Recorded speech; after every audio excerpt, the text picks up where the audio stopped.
BP, sugar, thyroid, obesity, hormone సమస్యలని మందులు లేకుండా నేచర్ మంత్ర ఫుడ్ తో రివర్స్ చేసుకోండి.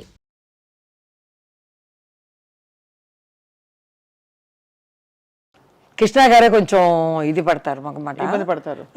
చెప్తారు ఏంటప్పా ఈ పిల్ల చిలకల అలా పరిగిపోతుంది అంటే ఒక బీజం మొత్తం ఆడాలన్నమాట. మన హీరాలాల అంటే ఇక్కడ స్టార్ట్ చేసి అక్కడ ఎవరైనా కూర్చుంటే టేబుల్ మీద ఇక్కడ అక్కడ అక్కడ అక్కడ ఒకే బీజం అంటే వాళ్ళకి కష్టం కదా. అవును. అప్పుడు చెప్తారు కృష్ణ గారు, ఏంటి ఈ పిల్ల చిలకలాగా పరిగెత్తుతుంది, నాకు వల్ల కాదు అంటారు. అప్పుడే చెప్తారు, మీరు నడుము పట్టుకోండి, అమ్మాయితోనే పాటు వెళ్ళిపోయింది అంటారు. శోభన్ బాబు గారు శోభన్ బాబు గారు ఇడ్లీ అడుగుతారు, ఏం టిఫిన్ చేసావు, అప్పుడు బాగా ఉంటాను కదా. ఆయన అడిగేదో భయం, 3 చూపిస్తాను. 3 అంటారు, 5. ఓకే, ఈ అమ్మాయి చేస్తే ఒక 7-8 లోపల వెళ్ళి ఉంటుంది. నాకు తెలీదు, ఇప్పుడు చూస్తే అరే అంటారు. ఎంజిఆర్ గారు కూడా పిలిచారు, లాస్ట్ పిక్చర్ ఆఫ్రికా వాళ్ళ రాజా అన్నాను, ఫోన్ వచ్చింది. అప్పుడంతా ఫోన్ వచ్చి ల్యాండ్లైన్లో ఇలా సత్యసుల్ని మాట్లాడుతున్నామ్మా, తలెవరు మీరు ఉన్నారు ఈ పిక్చర్లో, మీరు పూజకి రావాలి అని. అప్పుడు చెప్తారు రెమ్యునరేషన్ అన్ని.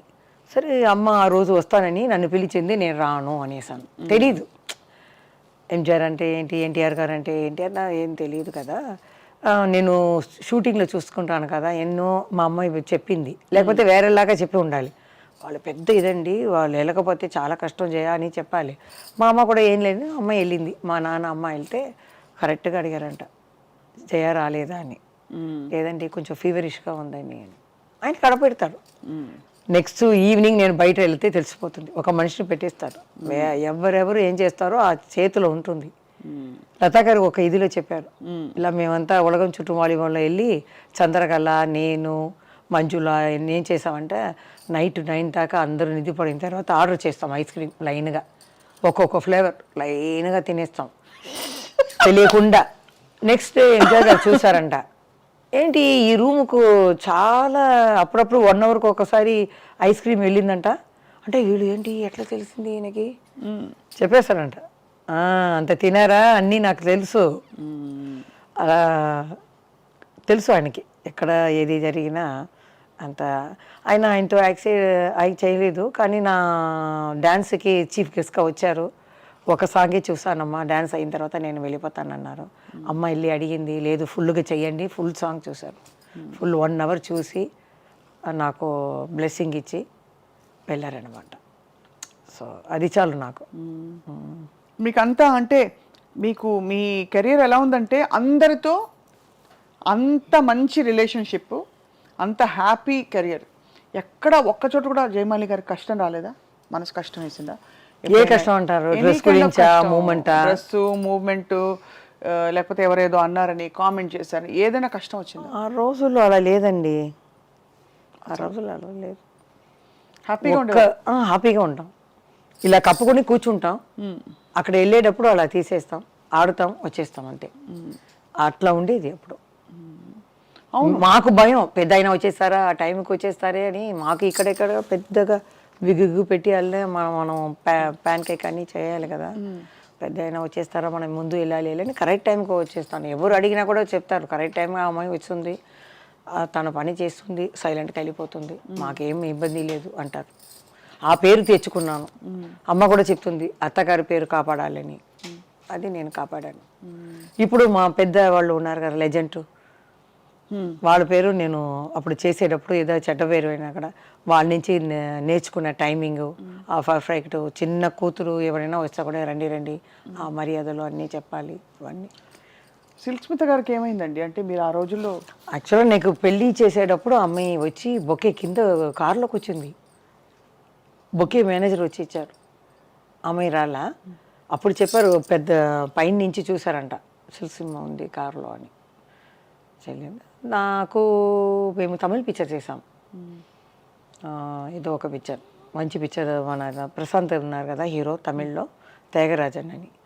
3 జ్యోతిలక్ష్మి గారు, నేను, సిల్క్ స్మిత, ముగ్గురు ఆయన ప్రేమిస్తాం. ఆయనేమో సిల్క్ స్మిత అందం అని చూపిస్తాడు. మాకు అప్పుడు ఏమీ అది ఇది లేదు. అంటే అలాంటి పోటీ లేదు. ముగ్గురుతో మా అమ్మాయి ఏం చెప్తుంది, మా క్యారెక్టర్ ఏంటి, ఇదే చూసింది. గెలుపు ఆమె గెలిచిందంటే ఏంటి, సో వాట్ అవును అలా వస్తుంది. అదేంటి మాకు ఏమో అలాంటి ఇది లేదు. కానీ అమ్మాయి గురించి నేను చాలా బాధపడతాను. ఒక అమ్మ నాన్నని పక్కన ఉంటే అది వేరు, దూరంగా ఉన్నారు కదా. అవునండి అవును. శారదా గారు కూడా చెప్తారు, జయ పర్వాలేదు, నువ్వు లవ్ అని పడి నీ జీవితాన్ని నాశనం చేసుకోలేదు, మేమంతా 2 సారి అలా అయిపోయిందమ్మా అంటారు. ఈ 5 yearsగా బయటకు వస్తున్నాను, ఇప్పుడు కూడా నాకు లెజెండే దొరికారు. శారదా గారు, రాజేశి గారు, ఎంజిఆర్ లత గారు, వెన్నీ రణవీణ గారు, చచ్చు గారు, వీళ్ళతోనే నాకు వచ్చింది మళ్ళీ. సో అప్పుడు శారదా గారు ఒక మ్యారేజ్కి వెళ్తే కూడా అందరూ శారదమ్మ పెద్ద ఊరేసి శారదా కదా. అదే చెప్తాను, ఊరేసి అనేది ఆ అమ్మాయికి యాక్టింగ్లో కాదు, ఈ మనసుకి ఇవ్వాలి. ఎట్లా అంటే పెళ్ళికి పోతే నమస్కారం అంటే వెనకాల చూడండి ఎవరు వస్తున్నారు, జయమాలిని జయమాలిని ఇలా చెప్తున్నారు. నాకు ఆశ్చర్యం అయిపోయింది. ఎవరైనా డైరెక్టర్ వచ్చి కూడా నమస్కారమ్మా అంటే పక్కన ఎవరు చూసారా, జయమాలిని జయమాలిని అంటున్నారు. దానికే ఇవ్వాలి ఆవిడికి. తర్వాత శ్రీదేవి చనిపోయే ముందు మేము ఒక చోట్లో 1 yearకి ఒకసారి కలుస్తామన్నమాట. ఈ కాఫీ టీ బజ్జీలు ఇవన్నీ పెట్టుకొని గెట్ టుగెదర్ లాగా. అప్పుడు మాట్లాడేటప్పుడు చెప్పారు శారదా గారు, మనం కూడా మా శ్రీదేవి గారిని పిలవాలమ్మా, ఎందుకంటే చిన్నప్పటి నుంచి యాక్ట్ చేస్తుంది, మనం ఇలా పెడతామని పిలుస్తాం అన్నారు. అవునమ్మా అన్నాను నేను. ఒక 6 monthsలో అమ్మాయి చనిపోయింది. ఆమెకి తెలిసిపోయింది చూడండి, అమ్మాయికి తెలిసిపోయింది కలవాలని. నాకు కూడా కృష్ణ గారిని చూడాలని ఒక ఆశ ఉండేది. విజయనిర్మల గారు చనిపోయేటప్పుడు ఆయన ఏడిచారు చూడండి, అది నేను చూడలేకపోయాను. నాకు చాలా బాధ వేసింది, నేను చూడలేదు. ఎవరు బెస్ట్ ఫ్రెండ్ కదండి ఆయనకి. ఇప్పుడు అంటి పెట్టుకునే ఉండేవారు ఆవిడ. కానీ ఆయన షూటింగ్లో ఎప్పుడు ఎనర్జెటిక్గా ఉంటారు. కెమెరామెన్తో మాట్లాడతారు, ఏ పెద్ద చిన్న అవన్నీ లేదు, నిలుస్తూనే ఉంటారు. ఆవిడ పోయిన తర్వాత ఆయన ఏడవటం నాకు కష్టంగా ఉండింది. ఎప్పుడు బ్రిస్క్గా ఉండేవారు, ఏ మూమెంట్ చెయ్యను, ఇది చెయ్యను, అది చెయ్యను, ఏం చేయకపోవారు. అలాంటివారు చేసేటప్పుడు నాకు బాధగా ఉంది. ఎట్లయినా మనం వెళ్ళి ఒకసారి వాళ్ళని ఆశీర్వాదం తీసుకోవాలి, కలవాలని అనుకున్నాను. దాని లోపల అంతా వెళ్ళి పెద్దవాళ్ళందరూ వెళ్ళిపోవడం చాలా పెద్ద. అదే నాకు బాల్య స్నేహితులు అందరూ పోయినట్టు అయింది. ఇక్కడ మా అమ్మ నాన్న సిస్టర్ అందరూ పోయారు.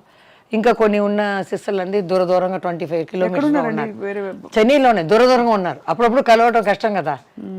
వాళ్ళందరూ గుర్తిస్తారా జయమాలిని గారు, మీరు కష్టపడి మీరు ఒళ్ళు వంచి పనిచేసి వాళ్ళందరినీ కాపాడి చూసుకుంటారు? అంటే ఒక సిస్టర్ ఎక్కువ అనుకుంటుందండి, మిగతా మా అన్నయ్యాలని ఇప్పుడు కూడా ఏదైనా ఇస్తారా అని అనుకుంటున్నారు. ఇప్పుడు అదైందండి. ఆ కాలంలోనే ఉంది చూడండి. ఆ కాలంలో చూస్తారంటే డబ్బు కోసమే కాంచనా గారికి పెళ్లి చేయొచ్చు కదా. ఎంత అంతకది ఎంత చంపాయించింది. ఆ ఇంట్లో ఎవరో చేయగొట్టి కదా పెళ్లి కాలేదు. కాంచన గారు చాలా బాధపడ్డామండి చూసి. చచ్చు గారు ఫ్యామిలీ కోసం వచ్చేవాళ్ళు వాళ్ళు. మీ పెళ్ళి మీరే చేసుకున్నారా, పెద్దవాళ్ళు చూసారా? పెద్దవాళ్ళు అంటే శివాజీ గారి ఇంటికి అప్పుడు వెళ్ళి చెప్పేవాళ్ళు. శ్రీదేవి అమ్మ కూడా, మేము కమలమ్మ గారి దగ్గర చెప్తాం ఈ అమ్మాయికి ఏమైనా. అప్పుడు ఈ సినిమా ఇండస్ట్రీ అక్కడ వెళ్ళిపోయింది ఇక్కడి నుంచి. అప్పుడు నేను కూడా యాక్ట్ చేయటం కొంచెం డౌన్ అయింది. అప్పుడు అమ్మ చెప్పారు, మనం ఇప్పుడు మళ్ళీ డ్యాన్స్ సీన్స్ చేస్తే ఆపేసి మంచి క్యారెక్టర్ అయినా మనం చేసుకోవచ్చు అని. దాని లోపల అప్పుడు దొరకడం కష్టం. మీరు చూడండి, సుమలత గారు ఏ కన్నడ స్టేట్ల నుంచి వచ్చింది, అంబరీష్ గారు. అప్పుడు అన్నీ మ్యారేజ్ అయిన వాళ్ళు, మనకన్నా పెద్ద నానా వయసులో ఉన్నవాళ్ళు వాళ్ళే ఉన్నారు. అందరూ పెళ్ళి అయిపోయింది. సరే ఎవరు లేదు. జయసుధా గారు కూడా ఒక ప్రొడ్యూసర్ తమ్ముడిని పెళ్లి చేసుకుంది. ఎవరు అప్పుడు లేదు, పెళ్ళైన వాళ్ళని పెళ్లి చేసుకోకూడదు, అది ఇది కాదు, సెట్ అవ్వదు. అదే చెప్తున్నారు శారదా గారు అంతా పెంచుకుని. అప్పుడు మేము చెప్పాము, ఇలా అమ్మాయికి చెప్పండి అంటే. చెప్తే శ్రీదేవి అమ్మ కూడా చెప్పిందండి, మా లెవెల్కి ఒక 4 షిప్ ఉండాలి. అప్పుడంతా షిప్ చెప్తారు, అలా ఈక్వల్గా చూడండి అని. మా అమ్మ చెప్పింది, డబ్బు గిబ్బు ఏమీ లేదు, ఆ అమ్మాయికి 2 ఇంట్లో నుంచి వస్తుంది డబ్బు, ఆ అమ్మాయిని చల్లగా చూసుకోవాలి, నువ్వు అలా చేసావు ఇలా చేసావు నడకూడదు, బాగా చూసుకోవాలి, అది చాలు అన్నారు. అలాగే మా అన్నయ్య ఫ్రెండ్ అనమాట చూశారు, మా అమ్మ సెలెక్ట్ చేశారు. సెలెక్ట్ చేసి ఓకే అన్నంత మా అత్తగారు కొంచెం ఇష్టపడలేదు. సినిమా వాళ్ళని. కానీ పక్కనే ఉన్నారు కాబట్టి నేను గుడికి వెళ్ళడం అన్నీ తెలిసింది, మంచి అమ్మాయిని తెలిసింది కాబట్టి ఓకే అన్నారు. తిరుపతిలో జరిగింది పెళ్ళి 94లో, 95లో బాబు పుట్టాడు. సో కాబట్టి ఏం ప్రాబ్లం లేదు. మా ఆయన పోలీస్ అంటారు, నేనే పోలీస్. ఇంట్లో ఏదైనా జరిగితే కూడా నేనే చెప్తాను. ఆయన అంతా మీరు బయటకు వెళ్తే జయమాలి ఆర్టిస్ట్ అని ఎవరు నమ్మరు, చెప్తారు. నేనేదో కింద ఒక కలర్ ఇది వేసుకుని వెళ్తాను గుడికి. మా అక్క చెప్తుంది, నువ్వు ఆర్టిస్ట్ ఏదో మ్యాచ్గా వేసుకుని వెళ్ళు అంటారు. నాకు అది ఇష్టం లేదు, ఇలా చేసేసి అలా వెళ్ళిపోతాను. గుడికి వెళ్ళాలి. గుడికి వెళ్తూ ఉంటాను. ఏ దేవుడిని నమ్ముతారు బాగా? వెంకటేశ్వర స్వామి మా డార్లింగ్ అంటాను. ఇప్పుడు అది చెప్తే కూడా ప్రాబ్లం వస్తుంది అంటారు, దేవుడిని చెప్పకూడదని. ఆ రోజుల్లో అడిగేవారు, ఏమ్మా మీకు ఏమైనా లవర్స్ ఉన్నారని. అప్పుడు లేదు నాకు. కాబట్టి వెంకటేశ్వర స్వామి నా డార్లింగ్ అంటాను. తప్పే ఉంది, భక్తులు చాలా మంది ఇప్పుడు ఏదో మాట్లాడితే తప్పు అంటున్నారు, తెలీదు నాకు. వాళ్ళ లోపల ఏదో ఫ్రెండ్షిప్ ఉందో అని. కానీ చాలా కాలం మీరు బయటికి రాలే, అసలు మాట్లాడలేదు. నాకు 20 years ఎవరు తెలుగు మాట్లాడేవారు ఎవ్వరు లేరు. మా అమ్మమ్మ వచ్చింది అప్పుడు ఒకసారి. అమ్మమ్మ వచ్చి చిన్నప్పుడు యాక్ట్ చేసేటప్పుడు నరసింహరాజు గారిని చూడాలి అనింది. మా శోభన్ బాబు గారు ఉన్నారు, ఎన్టీ రామారావు గారు ఉన్నారు, ఎందుకంటే ఆయన్నే చూడాలి అనింది. తీసుకెళ్తే అమ్మాయి అప్పుడే సడన్గా తెలుగు మాట్లాడింది. ఏం బాబు బాగా చేస్తున్నావు నువ్వా, ఆ పిక్చర్ చూస్తుంది నువ్వా, భలేగుండేవి నువ్వు, నాకు చాలా ఇష్టమైంది. ఇట్లా పడింది, ఏంట్రా ఇది అమ్మమ్మ తెలుగు మాట్లాడుతుంది. తర్వాత అమ్మని అడిగాను, ఏమ్మా అదేదో తెలుగు ఒకలాగా ఉంది ఏంటంటే, నాయుడు వాళ్ళు కదా అలా మాట్లాడతారు, ఏరేం లేదు. అప్పుడే అడిగాను అనమాట. అంటే వాళ్ళ అమ్మమ్మ తెలుగు. నేను 12 yearsలో కంచిలోనే పుట్టాను కాబట్టి కంచి నుంచి ఇక్కడ రాజకుమారి ఇంట్లో వచ్చేసాను. తర్వాత ఒక ఇల్లు కొని తర్వాత ఇక్కడ వచ్చేసాం కాబట్టి మన స్ట్రీట్లో ఉన్న వాళ్ళే చెప్తారు, ఆ ఇంట్లో ఉన్న ఏ ఆడపిల్లలు బయట మేము చూడము, బయటకే రారు, బాల్కనీ కూడా రారు. అదే అక్కడే తినడం, ఆడుకోవడం, పడుకోవడం అంతే. షూటింగ్ అయితేనే మేము వెళ్తాం అంతే. బీచ్కి వెళ్తాం, పిక్చర్కి వెళ్తే ఈ పరదా వేసుకుంటాం. శ్రీదేవి ఎవరు అడిగారు, మీరు ఎలా వెళ్తారు అని. నేను చెప్పాను, ఇలా బుర్కా వేసుకొని నేను మామూలు చెప్పులు చండాలంగా ఉండాలి, చుడిదార్ కూడా అలాగే ఉండాలి, ఇది కూడా పాతదిగా ఉండాలి.